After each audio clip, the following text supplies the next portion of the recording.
Hi, Laura. So, the challenge we've got today is that a member of your team who was previously a team member and has now been promoted to team leader, and it's not quite working out.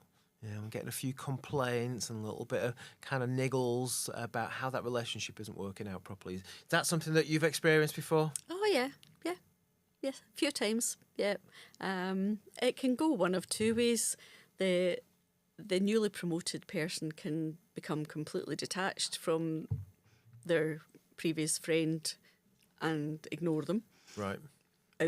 cast them out, or they become very, very tight, very close, and start to form sort of clique where no one else is allowed in, and everything is she's sort of favourite. Everything that she wants, she gets. So it's making sure that neither of those happens. Basically, it's getting the fine balance.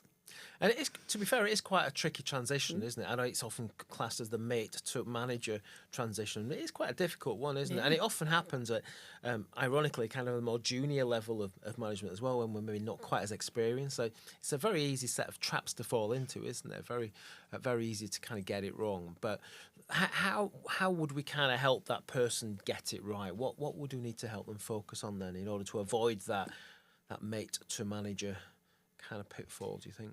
I know in one case, when I was interviewing the person for the team leader role, I was aware that she was very close to one of the care team. They were good friends outside of work, and it was evident in work as well that they were close and good friends.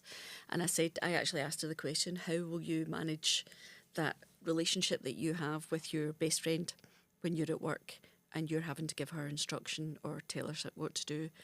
And she was quite strong, quite adamant that she'd be able to manage that. Unfortunately, it didn't quite work out that way, and she struggled because Right. our friend pushed back and said, "But I'm your best friend. Surely you can just let me go 5 minutes early, or I'll just have an extended break, or I'll just nip out for a quick cigarette break." So we very, very quickly realised that she wasn't managing to separate the friendship from work. So I actually brought the two of them in together, and I sat them down and I said, "I'm fully aware that you're both very, very good friends.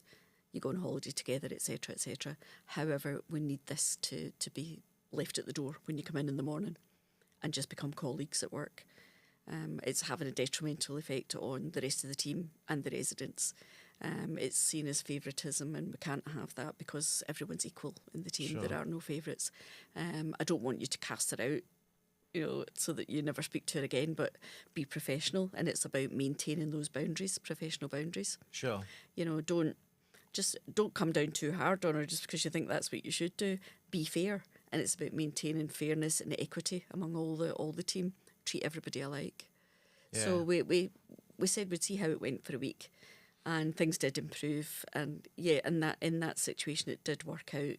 They managed to keep that balance of personal life separate from work life, and it did work well. But I have seen situations as well where they've just been unable to stop that clique. Sure. And a couple of friends have joined in. Before you know it, you've got half a dozen who get what they want all the time. They get the shifts they want. They get early finishes, long breaks, and the rest of the team are covering for them basically, which is a whole different situation. Yeah, I often get asked whether if you can be a manager and a friend. And my view, for what it's worth, is that I think you can be a manager and a friend, but not at the same time. What do you think? Yeah, definitely.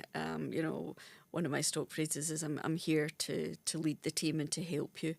I'm not actually employed to be anybody's friend. It's nice. It's a bonus if it can be. So if we can be colleagues, Yeah. but we can't develop that close friendship. If you start moving up into management positions, Yeah. you have to be able to distinguish that you're a colleague and not a friend. You might be a friend outside of work, but in work you're a colleague and a teammate. It's more about respect, I would imagine, isn't it? How do you get that respect as a manager, team member? It's not about friendship. It's about respect and trust. All the other things that we've talked about many times on these podcasts. It is, and it's about saying to the other, the friend who's the team member and not the team leader, that you might find yourself in this position in the not too distant future. So take heed of what we're doing, learn from any mistakes that are made. Try to keep things separate, keep work life and home life separate, because at some point you will go for a team leader role, and you want to be able to step into that role and be a fair leader. Sure. And treat everybody the same, yeah. And I suppose it's even more heightened, that relationship, when there's like bad news to deliver. So let's say that person isn't performing, and their friends out of work, but at work they've got to performance manage someone, maybe make them redundant, maybe dismiss them. The more difficult, unpleasant stuff around management, which we're going to talk about on other podcasts. But that's really tricky, isn't it? How do you kind of square that off? That's a very difficult situation, and I think if it was a team leader who was having to have that conversation, I'd be inclined to either ask another team leader to do it or a deputy manager. If there was nobody else, then it would be, I would have to spend time with that team leader, coaching them and saying, this is how we will approach this. You have to maintain completely professionalism. Just forget that she's a friend outside of work. It's going to be a very, very difficult conversation to have, and you will get some pushback. Sure. And ultimately it could end up ending their friendship outside of work, which would be sad. It's almost like they maybe need to be very explicit about re-establishing the relationships or the boundaries you talked about. Yeah, definitely. I think they have to put on that work persona when they come through the door. And ideally, if they're not working the same shifts, even better, because then you're not going to have that issue to deal with. But there will inevitably be times where they work together, and it's a case of making sure that she's giving clear direction to each of the care team, and that they're doing what they've been asked to do, and that then they're reporting back to her and giving her the respect that her position sort of warrants, and making sure that they're all working equally together. And then their friendship can resume the minute they walk out the door. They've changed out their uniform and they're back out on their way home. Yeah. And, I've seen, and I'm sure you have as well, examples of when that mate to manager transition has worked really, really well. There are pitfalls to fall into, but I've seen it work well in the past as well, where they've been able to differentiate two different relationships, one at work and one outside of work. So it can be done. Oh, yeah, definitely. I've seen it myself where my deputy was promoted into manager when I was leaving, and I was still there while she was managing the home, and her best friend had been a team leader, so she was then overseeing and very much directing the team leader. She didn't do quite so much as deputy. I kind of took that role on, but she had to then, and the two of them had spoken about it when they knew that she was going to get the position, and they agreed that they would work together very well professionally, and that the friendship wouldn't even enter into the scenario. So that worked really, really well. Have you ever experienced the situation where two people who were friends have gone for the same position, the team leader job? One of them's got it, obviously the other one hasn't. That adds an extra kind of dynamic on it, doesn't it? An extra layer of complexity. Yes, I've seen it where two friends have gone for team leader, or two friends have gone for deputy roles, and obviously you can't give it to both.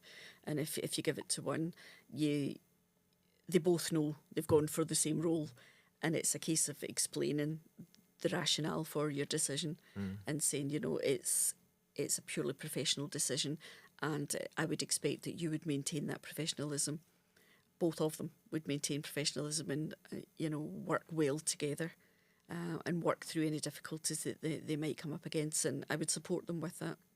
Okay. So I guess finally, if I was brand new into the role and making that mate to manager transition, what would be your top tips for me, your top 2 or 3 things that I'd need to focus on them? Be professional. When you come into work in the morning as friends, you walk through that door, you become colleagues, professional colleagues, and that's what you maintain throughout your shifts. And then when you're heading back home at night, that's when you're back to being good friends again. What does be professional look like? How do I act in a professional way? No favouritism. Right. Don't give them the best breaks if there's a best break. Don't give them the longer breaks. Don't give them extra breaks where no one else gets them. Don't give them the easy jobs if there are any easy jobs. Make sure that all work is allocated fairly, that each member of the care team has the same amount of responsibility, that there is no favouritism, or that you're not overtly punishing that friend and making it look as if you're harder on her than anyone else. It's getting a very fine balance. Sure. Okay, so be professional. What else would we say? as a top tip. I just think be fair. Be fair. Yeah. Firm but fair. Okay. Excellent. Thank you. Well, so once again, some really good tips there. Things that I've taken away that resonate really well with me is about you can be a manager and a friend, but not at the same time. Be professional and be fair. Make sure that there's equity so that you're treating people the same way. So that's really important. And I think the other kind of message that came through loud and clear for me was about re-establish that relationship, being really clear on what the boundaries are. I think boundaries is the word that you use. So getting those parameters, those boundaries. Yeah. So when we're here, this is how we're going to operate. Outside of work's different, but in here is different as well. Okay. Well, thank you very much. As always, great to chat to you and some great ideas. Thank you for sharing your experiences. Thank you. Thank you.